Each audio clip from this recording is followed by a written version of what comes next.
Hey everybody, welcome to That's Good Stuff, our show where we review the latest in pop culture releases. So please subscribe to the channel. This week we have The Monkey Man. And I hope you like Dev Patel because he directed the movie, he starred in the movie, he had the story, and he produced the movie. So this was his baby all the way through. So Monkey Man, I'll give it a little short non spoiler recap. Go ahead. So quick story time before we start. I went to go see this movie. I had surgery, and so I've been out, and that's why I wasn't on last week's. And I've been on some heavy antibiotics. It's been messing with my digestive system. So this is the first time I went out. I'm like, oh, I feel better. I'm going to go see this movie. Got an hour and 40 minutes in, and he's about to do the thing. He dunked the monkey head in bleach, and then my internal intestines said, hey, guess what? You need to leave right now. So 20 minutes later, I came back, and the movie had ended. I was like, oh. So what happened? So I will be just as informed as our audience for this recap. So for the end of it. For the end of this, yes. All right. So Monkey Man, it stars an unnamed protagonist, and he's out for revenge. We learn little by little what he's actually revenging. He's known as the Monkey Man in his little underground fighting circuit that he's a part of. And out of the circuit, he gets a job at I guess it's a club kind of thing. It's like a nightclub / brothel. Yeah. So he gets a job there, and he becomes known as, what is it, Billy or Bobby? Yeah, Bobby. Bobby. All right. He becomes known as Bobby, where he does like the dishes, and he meets a friend, a little guy who's kind of the comic relief of the movie.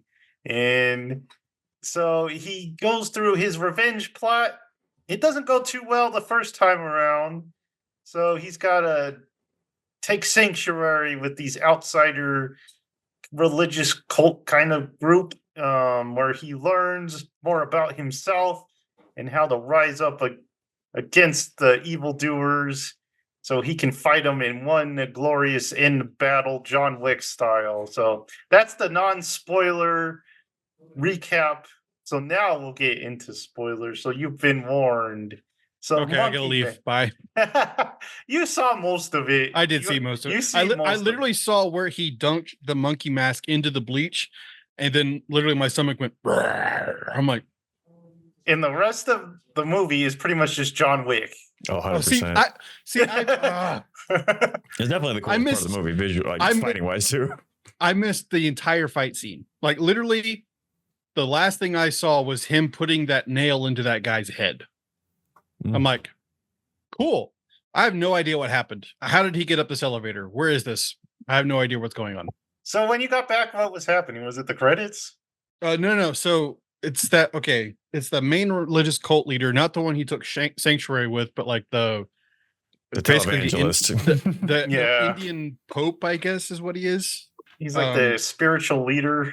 Yeah. He basically is like, these sandals were made by a follower, and then he stabs him, but then he like takes the nail from the guy and then he stabs him in the face. And like, that's all I saw. I'm just like, so did he kill anybody else? What happened? I don't know. No, he talked his way through the buildings. Yeah, he talked his way. $10 bills and donuts. Yeah. Monkey Man. So where do we want to start? Michael, since you saw the whole thing, what was your opinion on the movie? I think it was actually really good, especially for a first directorial debut. There were some goofy things. Like one thing you might have missed, Thomas, was that the religious people that kind of took him in turned into a mass cult murdering group that joined him in the tower rise. The trans community of India, apparently. They all came in and they started killing people like crazy. Like they just start like at one point he gets surrounded by like a bunch of people come from an elevator, they surround him, and then they just start murdering everyone with him.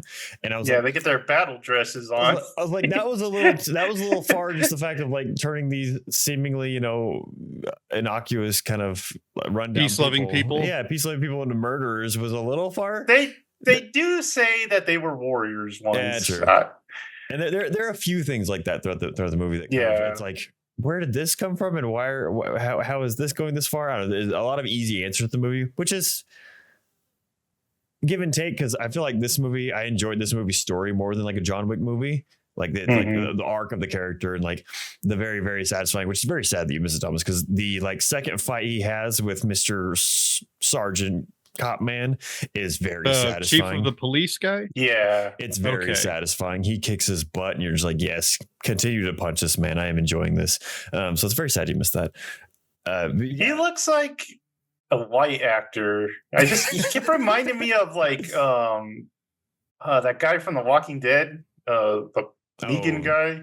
Oh, Negan. Oh, why can't I think of his name? Jeffrey Dean Morgan? Yeah, it kept reminding me. I don't see that at all. No, I can see like kind of like the old classic kind of like a John Clooney era kind of vibe about him, but he looks like every. Did I say John Clooney? George Clooney. Yeah, Jesus. George Clooney. He looks like every Indian like protagonist in those Bollywood cop movies that they have. He reminded me of someone the whole time. I was like, who is that? But yeah, no. So I definitely like the visuals, the story, and the characters a lot. There are just a couple like plot points that I'm like, okay, that's a little silly and a little goofy, but overall, I definitely very, very much like this movie. That was great. Yeah, I thought it was really good. I don't know if I liked it more than a John Wick movie. I didn't like it more, just the story I like more. Yeah. It tries harder to have a story. Mhm. Like John Wick doesn't really have a story, just a guy killing people. So this one, I don't know if I like the story. I liked his story. Mhm. It kind of tries to get like socially conscious, but I don't think it really works just because he doesn't have any relationships with anyone. No. So he's not really fighting for anyone or something. I mean, there's the girl, but they barely talk. He just kind of looks at her. Yeah. He's got the dog. He has a cute dog. That he abandons. He just used and abused the dog. Good Lord. The action was pretty good, but there's too many close-ups. It is too many close-ups. It's heavy on the close-ups. Not just close-ups, but weird crotch shots. Like a lot of downward facing up shots of people. Like it was very odd. Well, I feel like a lot of that is due to the probably lower budget of the film. I don't know what the budget was, but I did hear about. So there's one scene that he had that first attempt that he made on the police chief. So do you know about the budget constraint about this, Michael? Well, I'm guessing that it had a low budget because of all those shots are very much kind of like, you could tell they're not in areas where you would think they'd be, and so they're trying to kind of hide it by the fact of doing very close-up shots or vertical shots or whatever you need. This thing was fully financed by Netflix. And then COVID happened. So they had the production team and the stunt team for John Wick, and then they literally had to back out because COVID restrictions. So they made everything on an island in a bubble for like 9 months, but they literally ran out of money halfway through. And the scene where they're in the club, they didn't have tops for for most of the tables. Like they're like, oh yeah, we need to finish these tables. And the production team's like, we don't have any money, dude. He's like, what? So they had to literally fake people like putting things down on the ground or putting things down. They actually didn't put things down. They kept holding it. So like they were around tables. And apparently Dev Patel broke his wrist the first fight scene in this. He also broke his toe, dislocated his shoulder. And this is all while directing. And yeah, it's crazy. Like, I remember I saw an interview with him. He's like, we're not quite sure if we can do this. And one of the producers like, hey, guess what? I just got approved for a credit card. We can finish the movie. I was like, oh my God. I think they did a good job for that being the case. What's kind of crazy is that they finished it and it was going to go straight to Netflix. Jordan Peele saw this. He's like, "Hey, I think this should get a full release." So he purchased the film from Netflix and released it himself under Monkey Paw. So Interesting. this was going to be a Netflix exclusive, but he decided it should get a theatrical release. Yeah, I saw And the so executive producer Jordan Peele. I was like, really? Yeah. I was surprised. We talked about it on Box Office Bros. It only made like 10 million this weekend, so I was a little surprised because I thought a lot of people were kind of digging it. I still think it probably made money because it didn't cost a lot. So because they literally had to do everything on a shoestring. We'll have to So- see. But like, yeah, the only thing that brings down the movie for me is the action, the camera work. Mhm. Yeah, it does a lot of shaky stuff. Yeah. Mhm. Yeah. And I get it. I'm glad they kind of dialed it back in the final fight scenes. You can see a lot more. I feel like I missed like the best part. So maybe that's like what they filmed first. It was those last scenes. Yeah, and maybe. maybe they had to do some camera work for the beginning stuff. But yeah, Dev Patel's a pretty cool actor. I mean, we saw him like in the Green Knight and stuff like that. So he's got kind of an action career brewing. So we'll see what he does next. Well, Michael, did you go to Alamo? Yeah. Or- okay, did you see the pre-show interview with him? I saw a little bit of it. Came in probably like 10 minutes before the movie started. So his influences for this movie are Oh, I yeah, Saw the Devil, that. The Portrait of a Lady on Fire, which I think is odd, and then Border, which is like a Swedish tale about trolls.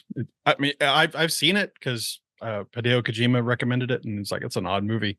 But what he didn't mention was he didn't mention Ong Bak, the Thai warrior with Tony Jaa, and I could like this is literally almost the same story as Ong Bak. Like, come on, man, like this is the same story.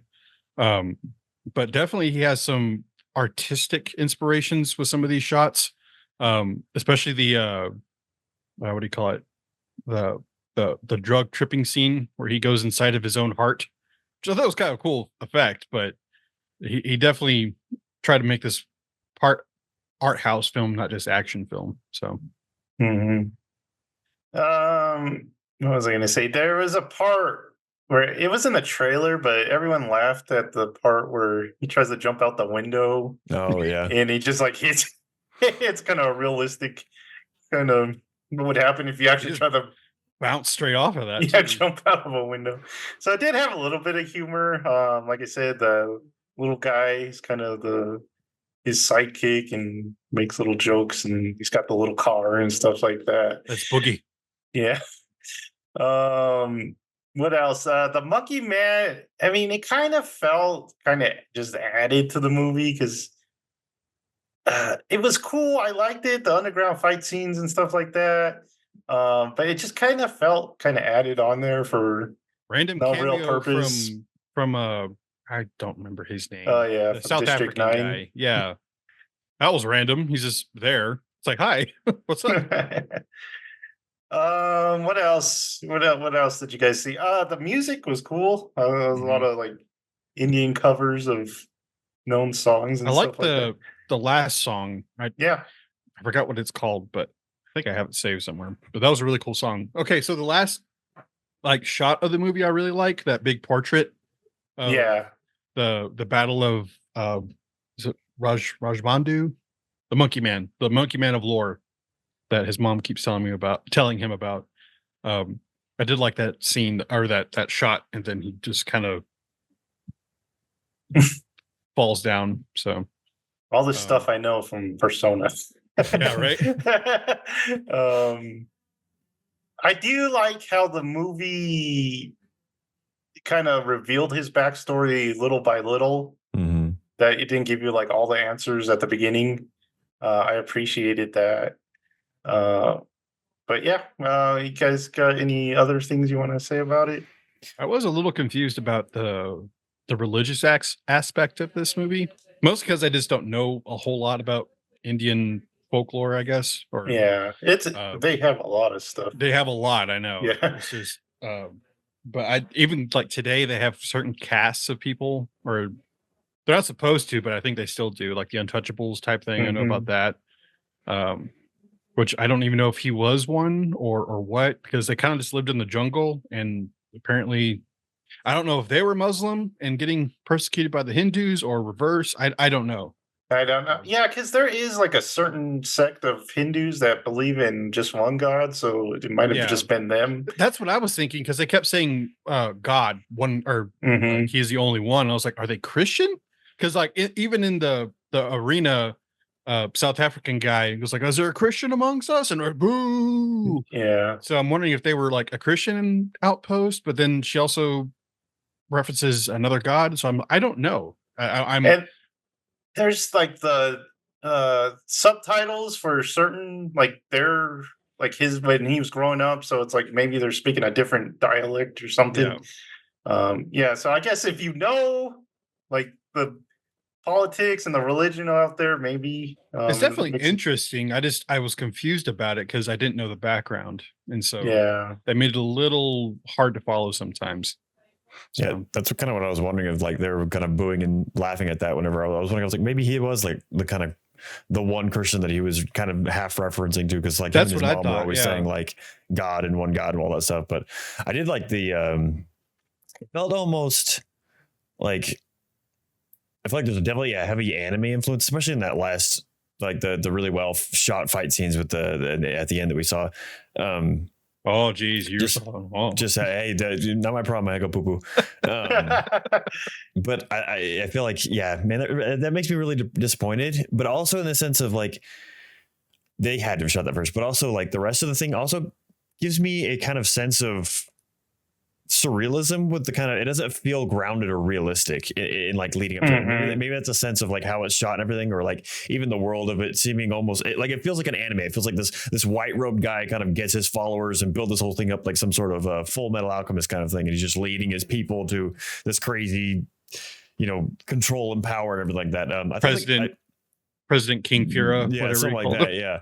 And so I don't know. I feel like there was a lot of heavy anime influence to it, which I really enjoyed. But I also really like that actor. That I feel like both of the actors, the main guy, I don't remember. You said Dave Patel's name. Yeah. Okay, Mhm. I don't know. Dev Patel. Yeah. I feel like, but and then also the actor for. I mean, we didn't see much of him, but the guy that did play the leader priest dude. Every time I saw him, I was like, "Oh, you're a good villain. I like you as a villain a lot." And then you get to the end, he finally has like the moment where he's just sitting there dangling his foot in the water. I'm like, "That should be silly, but you're creeping me out, and I like it." Yeah. He is somebody, and I don't know. I'm sure who. he is. He exists. He exists. You're fake. That's a fake person. No, he definitely is in something else though. I think he's well known in India. Yeah, he was cool.